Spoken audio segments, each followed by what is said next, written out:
भारत के गृह मंत्री अमित शाह ने पीओके और भारत के पहले प्रधानमंत्री नेहरू के गलत फैसलों को लेकर बड़ी बात कह दी। अमित शाह ने कहा कि नेहरू सरकार ने युद्ध बंदी करके और कश्मीर मुद्दे को यूएन में ले जाके दो बड़ी गलतियां की थी, जिसकी वजह से पीओके का मुद्दा आज तक लटक रहा है और इस वजह से भारत माता का ही एक अभिन्न अंग छिन्न भिन्न होके भारत से अलग पड़ा है। पर अब मोदी सरकार में ऐसा नहीं होगा, क्योंकि पीओके में विधानसभा की 24 सीटें रिजर्व रख के अमित शाह ने ये दहाड़ लगा दी है कि पीओके भारत का हिस्सा था, है और उसे हम वापस लेकर रहेंगे। इतना ही नहीं, लोकसभा में जम्मू कश्मीर को लेकर 2 बिल पास हुए, जिसमें जम्मू कश्मीर के लिए टोटल 90 और पीओके के लिए अब टोटल 24 सीटें रिजर्व कर दी गई हैं। यानी जम्मू कश्मीर और पीओके को मिलाकर अब 114 सीटें हो गई हैं, जिसमें से अभी सिर्फ 90 सीटों पर ही चुनाव लड़े जाएंगे। लेकिन इसके बावजूद भी सरकार ने पीओके के लिए 24 सीटें रिजर्व रख के ये दर्शा दिया है कि भारत सरकार आज नहीं तो कल पीओके को पाकिस्तान के कब्जे से खाली जरूर करा लेगा, क्योंकि जो हमारा है उसे हम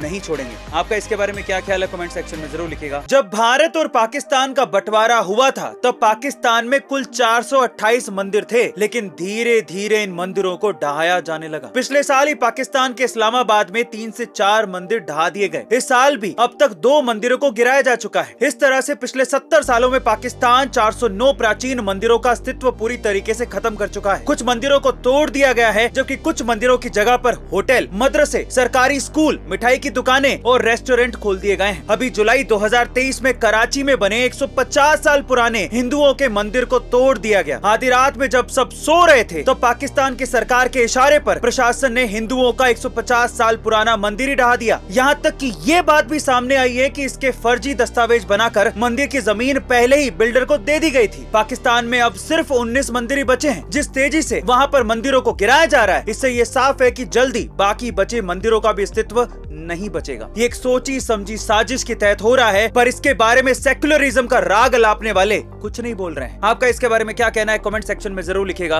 अगर कोई स्कूल आपसे ये कह रहा है कि आपको यूनिफॉर्म और किताबें स्कूल के कैंपस से खरीदनी पड़ेंगी, नहीं तो आपके बच्चे को एडमिशन नहीं दिया जाएगा, तो आपकी जानकारी के लिए मैं आपको बता दूं कि साल 2017 में दिल्ली हाई कोर्ट ने सीबीएसई बोर्ड को यह आदेश दिया था कि कोई भी प्राइवेट स्कूल पेरेंट्स को स्कूल कैंपस से ही यूनिफॉर्म और किताबें खरीदने के लिए जबरदस्ती नहीं कर सकता। पेरेंट्स अगर चाहें तो लोकल दुकान से भी यूनिफॉर्म और किताबें खरीद सकते हैं। कई बार गरीब पेरेंट्स अपने बच्चों को अच्छे स्कूल में पढ़ाना तो चाहते हैं, बच्चा प्रतिभाशाली भी होता है, लेकिन स्कूलों की यूनिफॉर्म और किताबों के खर्चों को देखकर वो पीछे हट जाते हैं, क्योंकि स्कूल उन्हें जबरदस्ती महंगी प्राइस पर किताबें या यूनिफॉर्म बेचने की कोशिश करते हैं। इसलिए इस वीडियो को ज्यादा से ज्यादा लोगों के साथ शेयर करो, ताकि कोई भी बच्चा अच्छी शिक्षा से खर्चे के कारण वंचित न रह जाए। गाइस, चलिए मैं आपको हमारे बारे में 2 फन फैक्ट बताता हूं। फैक्ट नंबर 1, एक औसतन मनुष्य का अपनी ही कोहनी पे जीभ लगा पाना असंभव है। And fact number 2, fact number 1 को जानने के बाद लगभग 75% लोग अपनी ही कोहनी पर जीभ लगाने की कोशिश जरूर करते हैं। ये फन फैक्ट आपको कैसा लगा और क्या आपने भी इसको जानने के बाद अपनी कोहनी पे जीभ लगाने की कोशिश करी? चैट सेक्शन में लिखना मत भूलिएगा।